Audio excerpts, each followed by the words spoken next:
All right, let's get into this. I want you to picture your old high school English class, but instead of learning about grammar, your teacher is this absolutely unhinged baseball coach who's screaming at you about your batting stance. That is the bizarre but kind of brilliant premise we are breaking down today, a show concept called Teach Me, Ms.Acker.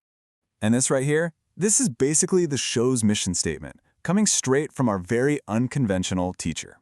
It's just a total rejection of doing things by the book. It tells you right from the jump that this is not going to be your typical, boring educational show. And this is where the comedy of the whole thing really clicks. See, you walk into the classroom expecting, a normal English teacher, someone polite, but what you get is a full-blown baseball fanatic who is way more concerned with your hip rotation than your pronunciation. It's that clash, that whiplash between what you expect and what you actually get that fuels the entire concept. So who are the people at the center of all this wonderful chaos? Let's meet the odd couple that really makes this story tick. So on one side, you have Ms.Acker sensei. She is wild, she's obsessive, and she truly believes that if you don't have individuality, you might as well be dead. And then on the other side, we've got our student, Takashi Yamada. He's serious, totally by the book, and thinks fundamentals are everything. You see where this is going, right? She's the chaotic force, and he's the poor, immovable object she's about to launch into orbit. So what's Belen's deal anyway? Why is she like this? Well, she's not just some random baseball fan. She's the daughter of a fictional 90s player for the occult Swallows. This means she literally grew up at Jingu Stadium. For her, baseball isn't some hobby, it's in her DNA. And that's exactly why she can't stand those pretty cookie-cutter techniques. She's seen what it really takes to make it. Okay, so this is where things start to get, really weird.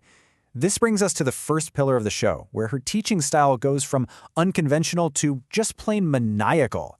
The heretical batting stances she makes her poor student try. First up is a real classic for any old-school Japanese baseball fans out there, the crab-style stance. Yeah, the name alone tells you just how awkward and wild this is going to be.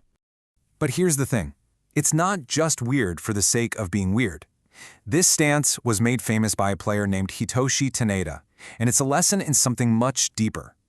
Belen teaches that its super low center of gravity is a physical way of showing tenacity.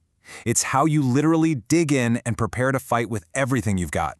Next up, she teaches him the extreme open stance. And again, this is another form that would get you laughed off of any normal baseball team.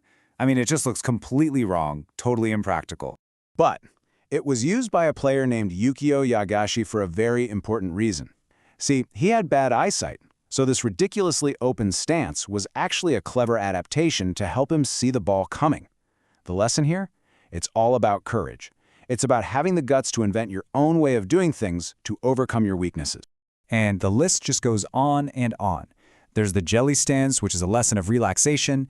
There's Tuffy Road's unique form, which becomes a lesson about the pride and loneliness of being a foreign player in Japan. The main takeaway here is that every single one of these maniac forms is a doorway to a deeper philosophical lesson.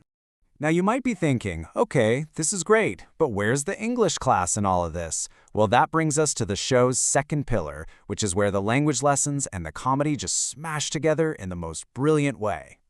So when Belen gets really truly passionate about baseball, her native English just erupts. The show calls it excitement English. It's super fast, it's subtitled, and it has absolutely nothing to do with proper grammar. It's just pure, uncut passion. She's screaming that these stances aren't just weird, they are a physical expression of the will to survive. And this whole dynamic creates something known in anime and manga as gapmo. It's the huge appeal you feel when a character's personality just flips on a dime. One second she's the sweet, charming Ms.Acker, the next she's this wild-eyed, intense baseball coach. That jarring, hilarious contrast is really at the heart of the show's charm. But here's the thing. Beyond all the comedy and the deep-cut baseball references, there's a surprisingly heartfelt message here. And that brings us to the third and final pillar of the show, a real, genuine story of growth.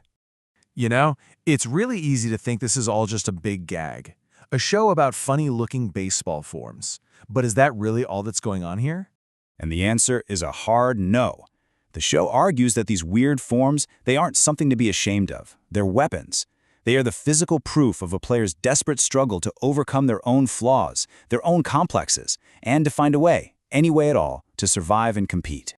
And it all leads to Belen's ultimate lesson, the philosophy she's trying to pass on to Takashi. It's not about copying what works for someone else. It's about being brave enough to look at your own weaknesses and invent your own unique way to succeed. In her words, find your own form. So when you put all of these pieces together, you get this truly one-of-a-kind formula. But you have to ask, who on earth is this show actually for? Well, the audience is this really cool mix of people. You've got your older baseball fans who totally get all the nostalgic 90s references. Then you have your slice-of-life comedy lovers who are just there for the characters. And you even have frustrated English learners who might finally find a teacher who makes sense to them. Each group is pretty niche, but when you put them together, it's a really powerful combination. So let's just recap the show's DNA, its magic formula.